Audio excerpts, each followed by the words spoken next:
बैठक 25 श्री अयोध्या की बैठक को चरित्र। अब अयोध्या में सरयू के तीर गुसाई घाट पे श्री आचार्य जी महाप्रभुन की बैठक है। तहाँ बिराजे।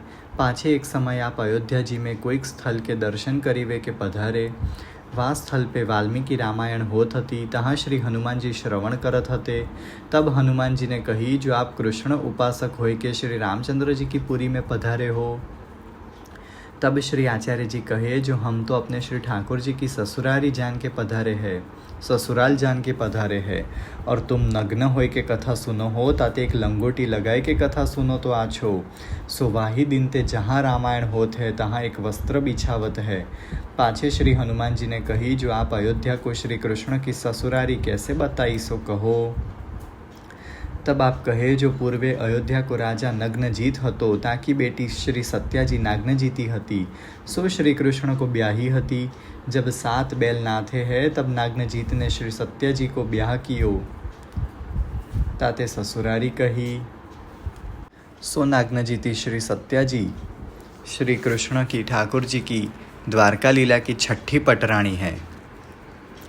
पाछे आचार्य जी श्री रामचंद्र जी की बैठक में आचार्य जी महाप्रभु मिलवे को पधारे। तब श्री आचार्य जी कहे, जो मर्यादा पुरुषोत्तमाय नमः। तब हनुमान जी को सुनी के बड़ो संदेह भयो। सो अंतःकरण में राखे, काहू सो कहियो नाही।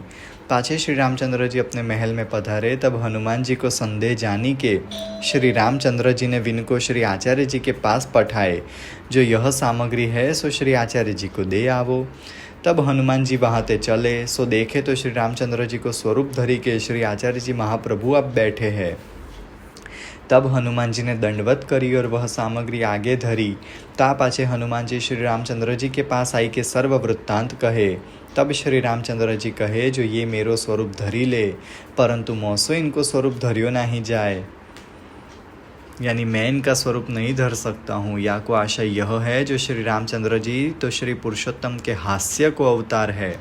सो द्वितीय स्कंध की श्री सुबोधिनी जी के 7वें अध्याय में आप कहे हैं, जो हास्य तो श्री मुख ते प्रकट होत है, और श्री आचार्य जी तो पूर्ण पुरुषोत्तम के मुखारविंद की अधिष्ठाता अलौकिक आनंद समय की अग्नि रूप है। सो यह निश्चय भयो। यह चरित्र श्री आचार्य जी महाप्रभु आप अयोध्या जी की बैठक में प्रकट किए।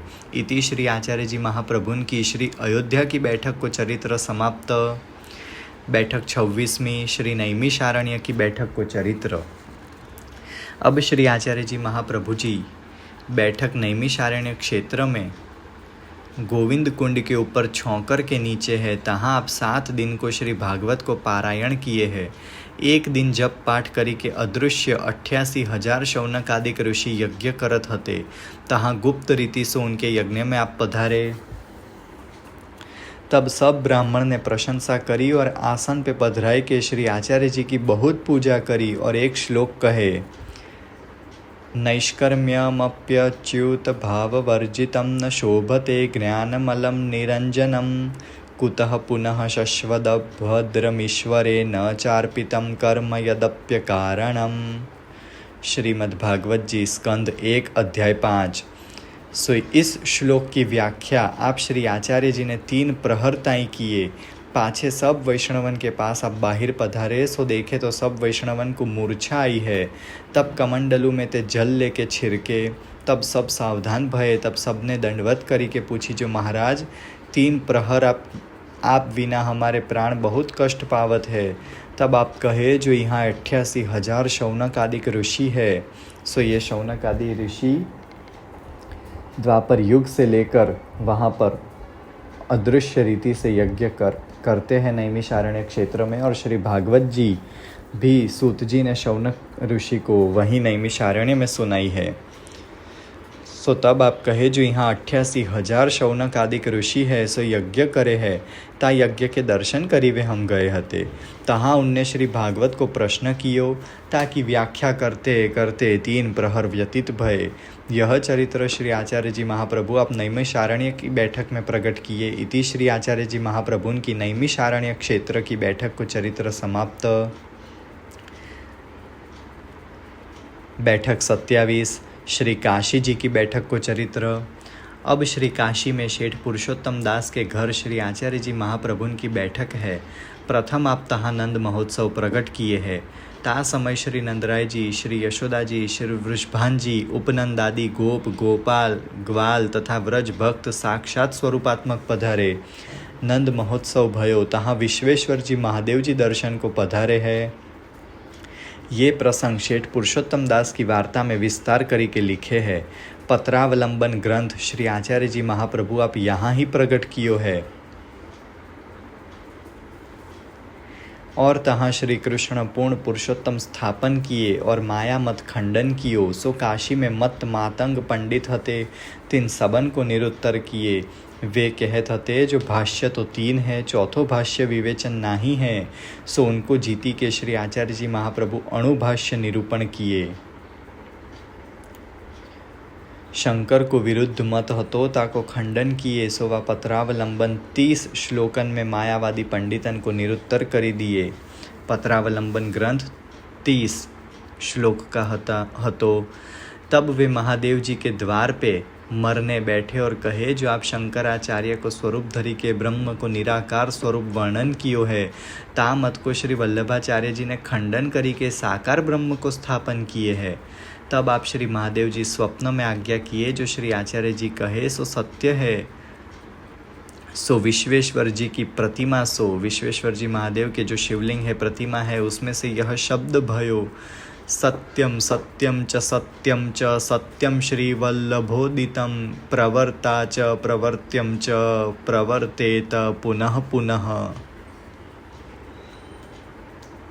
सो या को आशय कहे जो श्री वल्लभाचार्य जी कहे सो सत्य है और वही सत्य है, ताही प्रमाण चलनो। पद्म पुराण में श्री महादेव जी को जीव को बहिर्मुख करवे की आज्ञा साक्षात भगवान ने दी है।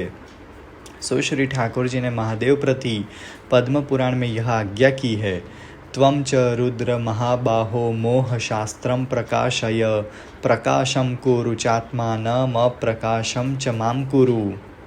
हे रुद्र, हे महाबाहो, आप मोह शास्त्र प्रकट करो। मोह शास्त्र यानी जो वेद विरुद्ध, शास्त्र विरुद्ध, आप अलग नए प्रकार के शास्त्र प्रकट करो जो वेद विरुद्ध है, जो साकार ब्रह्मवाद को विरुद्ध करी के निराकार ब्रह्म को स्थापन करत है।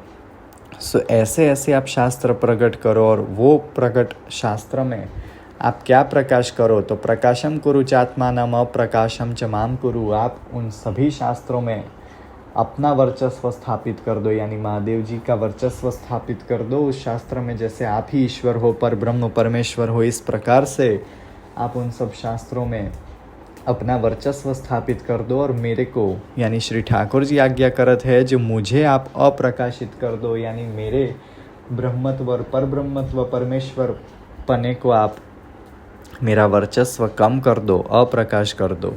सो ये आज्ञा पद्म पुराण में ठाकुर जी ने महादेव को की है। और आप काशी में बहुत दिन, सो अब आगे वार्ता कहते हैं जो महाप्रभु जी आप काशी में बहुत दिन लो बिराजे। सो तहाँ यज्ञ पवित ब्याह सब काशी में कियो। सो महाप्रभु जी ने अपनो यज्ञ पवित, अपनी जनोई, अपनो ब्याह लग्न सब काशी में कियो। यह चरित्र आप काशी में शेठ पुरुषोत्तम दास के घर की बैठक में प्रकट किए हैं। इति श्री काशी में शेठ पुरुषोत्तम दास के घर की बैठक को चरित्र समाप्त। बैठक 28 श्री काशी की दूसरी बैठक को चरित्र। अब श्री आचार्य जी महाप्रभु की दूसरी बैठक काशी में हनुमान घाट के ऊपर है। तहाँ आपने संन्यास ग्रहण कियो है। तब 1 मास ताई श्री आचार्य जी आप एक शिला ऊपर बिराजे, अन्न जल सब त्याग कियो।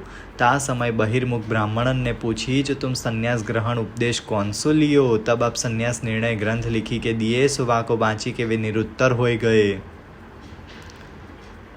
ता पाछे फेरी बहुत पंडित भेले होए के यानी भेगा मळीने आए।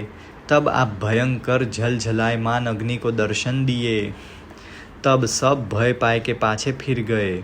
रोष दृक्पात संप्लुष्ट भक्तड्वेट यह नाम श्री सर्वोत्तम जी में निरूपण कियो है। ता पाछे पुष्य नक्षत्र की व्याप्ति होए के अभिजित काल में अषाढ़ सुदी बीज के दिन, रथ यात्रा के दिन श्री गंगा जी के जल में कटी ताई बिराजे। तब 40 हाथ में तेज के पुंज को भंवरा भयो। सो आकाश ताई छाई रह्यो। सो दोय मुहूर्त लो काशी के वासिन ने सबने देखियो। सो पुष्य नक्षत्र जिस दिन हती उसी दिन अषाढ़ सुदी दूज या त्रीज, किसी किसी अलग मत में त्रीज है। सो तब रथ यात्रा हती और उसी दिन गंगा जी के जल में कटी पर्यंत आप बिराजे और 40 हाथ में तेज के पुंज को भंवरा भयो। सो तेज इतनो भयो सो आकाश ताई छाई रह्यो। सो दोय मुहूर्त लो काशी के वासिन ने सबने देखियो। काशी में जितने लोग हते, जितने वासी हते, 2 मुहूर्त तक वो भयंकर तेज सबने देखा। और तब वे कहे जो हमने अब लो श्री आचार्य जी को स्वरूप जान्यो नहीं हो, जो ये तो ईश्वर है। ता पाछे श्री आचार्य जी सबन के देखत स्वधाम पधारे। नित्य लीला में स्वधाम में वे पधार गए। यह चरित्र काशी में हनुमान घाट की बैठक में दिखाए। सो श्री आचार्य जी महाप्रभु ने काशी की ये हनुमान घाट की बैठक में आसुर व्यामोह लीला करी। इति श्री आचार्य जी महाप्रभु की श्री काशी की दूसरी बैठक को चरित्र समाप्त। बैठक 29 श्री हरिहर क्षेत्र की बैठक को चरित्र। अब हरिहर क्षेत्र में श्री गंगा जी और गल्लकी नदी को समागम भयो है। गल्लकी नदी को समागम भयो है। तहाँ भगवान दास के घर में आप श्री आचार्य जी महाप्रभु अखंड विराजमान है। काशी में आपने आसुर व्यामोह लीला दिखाई। तब वैष्णवन को बहुत खेद भयो। सो सब मिली के भगवान दास के घर आए और सब वृत्तांत कहियो। तब भगवान दास ने बैठक को टेरा खोलियो। तब सबन को साक्षात श्री आचार्य जी को दर्शन भयो। सो भगवान दास की वार्ता में लिखे है। और जब भगवान दास के घर थे श्री आचार्य जी चलीवे को नाम लेते, तब ही वह भगवान दास को मूर्छा आई जती। सो वह जगन्नाथ जी ताई आपके संग रह्यो। तब आप कहे जो तुम घर को जाओ, या ते मेरी लौकिक में निंदा होएगी, ताते मेरी पादुका जी ले जाओ। सो जहाँ चौतरा पे तुम जप करते हो, तहाँ तुमको दर्शन होएगो। तब भगवान दास घर आए। सो इनको व चौतरा ऊपर श्री आचार्य जी को नित्य दर्शन हो। तो या चरित्र को आप हरिहर क्षेत्र की बैठक में प्रकट किए। इति श्री हरिहर क्षेत्र की बैठक को चरित्र समाप्त।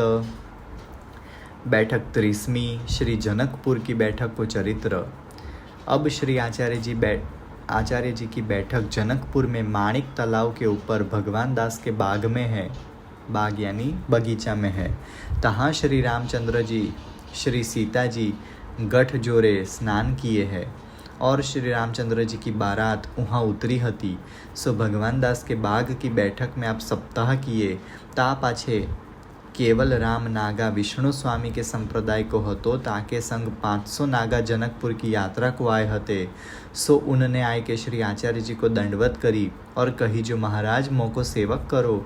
तब आप नाम सुनाए और कहे जो तेरे वैष्णवन को यही नाम सुनाए दे। ता पाछे केवल राम नागा ने विनती करी जो महाराज मोको आप अपनो प्रसाद देऊ। वा दिन राम नवमी को दूसरो दिन हतो। सो बासुंदी को डबरा बच्यो हतो। सो वाही बासुंदी में ते 5 सेहू नागा जिमाई दिए। 500 नागा जिमाई दिए एक ही बासुंदी के डबरा में से। ता पाछे और हु बासुंदी बची। यह महात्म्य देखी के केवल राम नागा बहुत प्रसन्न भयो। पाछे दंडवत करी के चलियो गयो। तब आप कहे जो यह बैरागिन की उच्छिष्ट है, सो वैष्णव न लेंगे, सो मालिन को पिवाई देई। सो ये सब केवल राम नागा जो है वो सब बैरागी है, वो सब श्री वैष्णव नहीं है। ताते अब उनकी पी हुई बांसुरी में से जो उच्छिष्ट बच गया, अब वो सब हमारे वैष्णव नहीं लेंगे। सो एक माली को पिवाई दी। पाछे बची सो गाम के लोगन को पियाई दई। सो यह चरित्र माली ने देखी के जाए के भगवान दास ते कही। तब भगवान दास ने आई के श्री आचार्य जी को दंडवत करी। पाछे भगवान दास श्री आचार्य जी के सेवक भये। ता पाछे श्री आचार्य जी को विन ने अपने घर पधराए, सो वर्ष भर बिराजे। यह चरित्र जनकपुर की बैठक में दिखाए। इति श्री जनकपुर की बैठक को माणिक तालाब को चरित्र समाप्त।